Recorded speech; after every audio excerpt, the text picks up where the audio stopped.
La torta. El pastel de chocolate.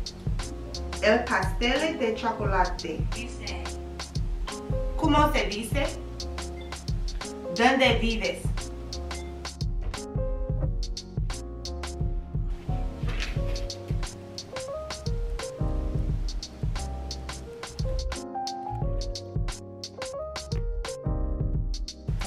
Hey y'all, happy New Year's. If you're new here, I'm Asia G. If you're not, welcome back.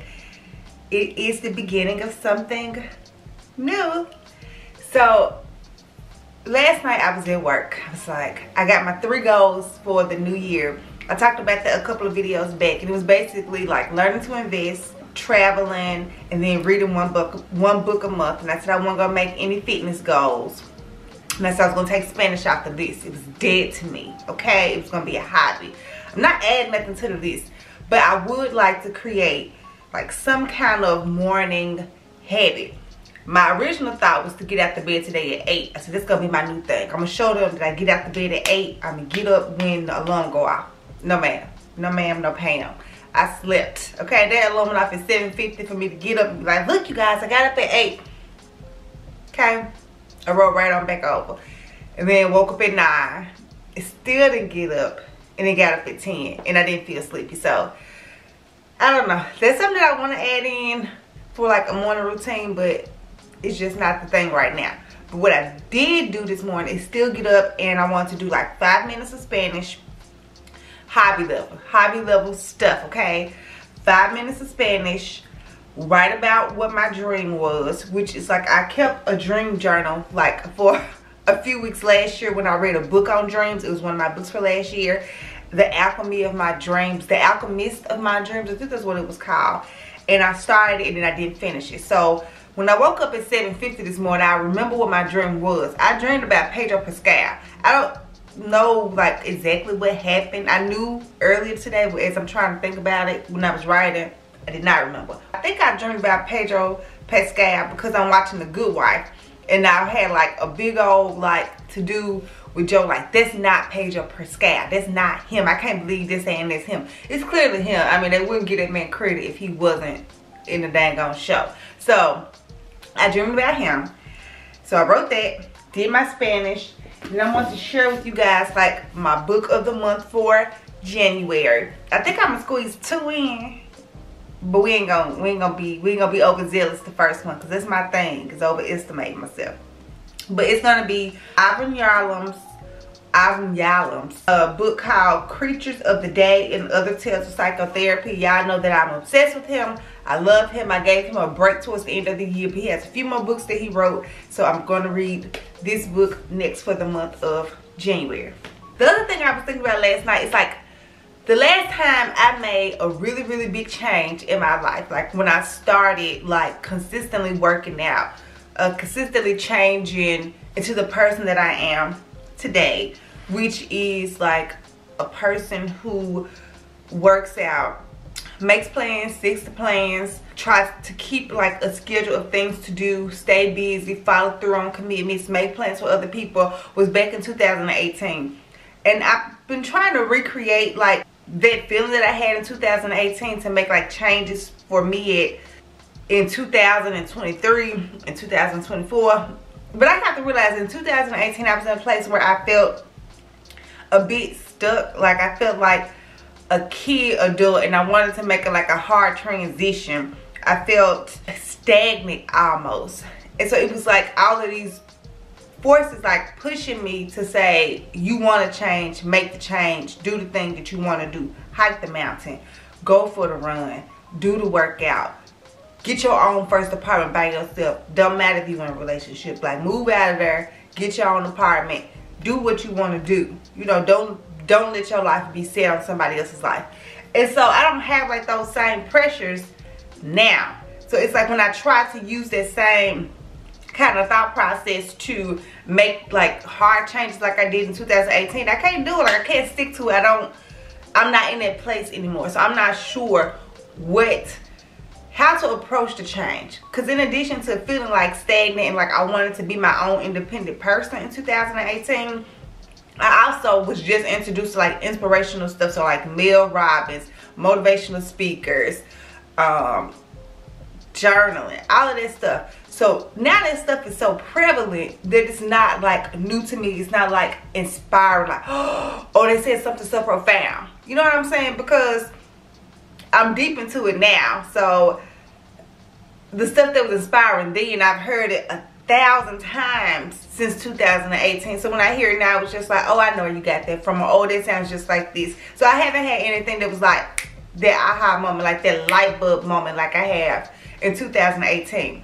But just to kind of show y'all where I was in 2018, I want to give myself credit for the growth. Because sometimes I think we want to keep changing and changing and be better and better. And we have to realize that we are currently where we said we wanted to be. I am currently where I said I want to be. A full-grown adult, full-time job, financially stable, traveling, having friends, in a stable relationship where we're two independent people. Like even fitness-wise, 130 pounds, going to the gym, working out, being a runner. Like those are things that I wanted to do then. Back in 2018, I was just signing up for, maybe it was 2019 because then in 2020, yeah, so maybe 2019, after 2018 was the start, 2019, I was I'm going to be a runner. I signed up to run my first half marathon. I done ran 3 marathons. I done ran a couple of half marathons. Like, I'm that person, so it's kind of hard to kind of move forward because I thought I would never get here. And now that I'm here, I'm not sure if I want to be another place or if I look at so much stuff that I feel like I should be another place. And I don't know no better way to explain it. But I remember 2018, like I made like a personal mission statement to myself. And I want to read it like to you guys. And I would get up every morning and I would read this personal mission statement. And I would do everything that I needed to do to be the person that I wanted to be. My personal mission statement is to be unafraid to actively nurture my growth in life, to aid myself with unconditional love, and to extend that same energy to others with respect to my boundaries. Most of all, to be consistent and unapologetic in those efforts, to aid myself with unconditional love, and to extend that same energy to others. So to be just careful with myself, to tell myself it's okay if I made a mistake, it's okay if I didn't do it today. It's okay that you haven't lost those 3, 4, 5 pounds. You are still worthy. So like actively wanting to change but not turn down myself where I was at, to be unconditionally loving to myself, to know that I made mistakes during that time of my life, probably at work, personally, financially, all of those things, but I am still worthy of change. I'm still capable of change. I'm still worthy of love. I am still loved by God. Like just unconditional love in the midst of changing. I don't want to hate myself into a change. I said to unconditionally love myself and extend that same energy. See, I knew that my love can be unconditional everywhere, but to extend that same energy to others with respect to my boundaries. And then most of all, to be consistent, because I would make change and I would do stuff in the past and I wouldn't be consistent, and I could realize that. You know what I'm saying? So it's different to do something for a day, 2 days, a week, a month. But to actually see results, you have to be consistent throughout. And I wasn't really consistent, and I knew it. And so I'm just like, you have to say be consistent. And so like from 2018, at least until 2021, and then somewhat in 2022, my thing was consistency. No matter what I did, even if I didn't do it the same way, the thing that I was consistent with was exercise. The things I was consistent with was going to work. The things I was consistent with was saving. So if the exercise was a run, a jump, a hop, a jog, if the savings was $1, $2, $3, $400, if going to work was y'all probably gonna go to work. Let me stop playing. I'm always consistently going to work, and then unapologetic in those efforts. So if me being consistent with something that I wanted to do and I knew that I needed to do, like to work on myself, interfere with my relationship with other people's, my ability to go out, my ability to answer the phone, my ability to be anybody, a friend, a loved one, a significant other, works, beck and call, then I'm gonna be unapologetic about it. I'm gonna say no, and I'm gonna move on. I'm gonna say no, and I'm not gonna reconsider the other person's view of me because I said no. Because in my deepest of soul, I hate conflict. I hate it with a passion. And I'm a people pleaser. okay? Those are 2 things that I've been actively working on since 2018. But I put that in bold because you can tell that's the part that I was having like the most trouble with. So most of all, to be consistent and unapologetic in those efforts. I was blowing Amazon up at this time, baby. Okay, we're gonna get everything together. I was buying stick pins, boards, exercise stuff, makeups. Baby, we was doing it. I put S on everything. The board used to be filled up. As I grown and changed and the stuff didn't apply, I took it off, but it used to be filled up with like affirmations, things that I wanted to do, pictures, just like reminders. And where I slept in my old apartment, this board was right there when I woke up in the morning. And every morning I would just read this mission statement out loud. But other things that I found helpful at the time was that real change happens slowly. Because this was all about change. Real change happens slowly. Not just over months or years, but over decades and lifetimes. And that came from Michelle Obama's book, Becoming. Also, but did you try your best? So a lot of times we do stuff and we fail and we think like just negative about ourselves, that we could have did better, that we're not worthy, that we're shit. Sometimes we think those things. And I thought, like, even if you fail, but did you try your best? So at the best of your ability that you could do at the time, if you still fail, then there's nothing to feel bad about. There's a lesson to be learned and something to move on to be better. But did you do your best? And when you did your best, sometimes you feel really terrible because that was all you had. But when you think about it and you sit back off of those emotions, you realize, I couldn't have did any better. I did all that I could do. That was my best at the time. And it kind of gives you something to work for or work towards. Sometimes when you don't do your best, like, it leaves room to say, oh, I could have did better, blah, blah, blah. And really the thought process should be, why weren't you giving it your all? So in 2018, I was like, but did you do your best? Did you do your best? Okay? Give yourself credit for that. This one was a new one that I wrote when I started doing my Bible study. I'll share that too. I was going through like a little period like last year where my mouth was getting me in trouble. My little throat chakra. I think it's your throat chakra, yeah, and then your stomach chakra. That was getting me like in some trouble. I was just having a really hard time like with interacting with people that I liked. I liked them. I liked them a lot as a person, as a friend. But I was having such a hard time because it was other things about them that was tearing my soul up and annoying me.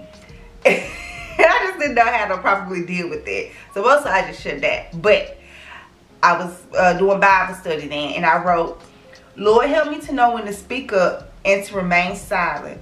There is a time for both, and it's often hard to discern the difference. Help me also to know who to go to when I need godly advice. Because, baby, I needed some work. He didn't work on me. God didn't work on me. He said, get yourself together. You think you perfect. You think you don't annoy somebody. You think you don't get sides that are irritating to other people, but they still love you. Get yourself together and get off your horse. You'll be fine. I'm like, okay, God. And you say so. You say so. The other thing I want to do in the morning, in addition to like 5 minutes of Spanish, writing down my dream and my dream journal, is drink a few sips of water. Not a certain amount, just drink anything, okay? Did you do your best to drink your water? Did you do your best? Those are like the main things that are not goals, but I'm trying to have like some kind of morning routine. I can't tell you what time to get out that bed. That is my thought for the new year, okay? I'm excited. I'm excited about 2024. Let me see. This is gonna be a vlog. I just want to start off the new year with a bunch of time. I've been talking for 24 minutes, y'all. Alright, you guys, I didn't know I was going with this video. I thought I was gonna turn this into a weekly vlog or a week's vlog, but I feel like this will be a fine chit chat standalone New Year's video. Just real chatty, and let's just get the new year started. Like, however we look, whatever we're in, wherever we are, making the choices to be consistent and unapologetic in those efforts. And I'm gonna try to get out that bed. I got out that bed today at 10 because I think that's the thing that's killing my little soul. Get out the bed at 9. I don't know why I'm stuck on the time to get out the bed. I can still do everything I want to do when I get out the bed at 10. But in my mind, I need to be up at 8 or 9. What is the one thing y'all feel like in New Year's y'all feel like y'all have to do, like when y'all are making a change, but when you think about it, it's not really necessary for the change to happen? Like, it's just something that you done put on there to say, I need to do this to change, but that's not even like a part of the actual change. The change that I would need to do would be like to do the 5 minutes of Spanish and to sign up for the investment course, which I did for January 11th. To book the tickets. Getting up at 8 or 9 doesn't do that. I mean, I guess it creates the habit, but what like some little small habits are y'all incorporating or saying that y'all need to do that got nothing to do with the actual goals that you set? I guess I just crave routine. Anyway, I'm supposed to be ending this video. Thank you guys for staying and chatting along with me and just being here fresh in the morning, waking up. Okay, just waking up, giving y'all my thoughts unfiltered. I will see y'all later. And until next time.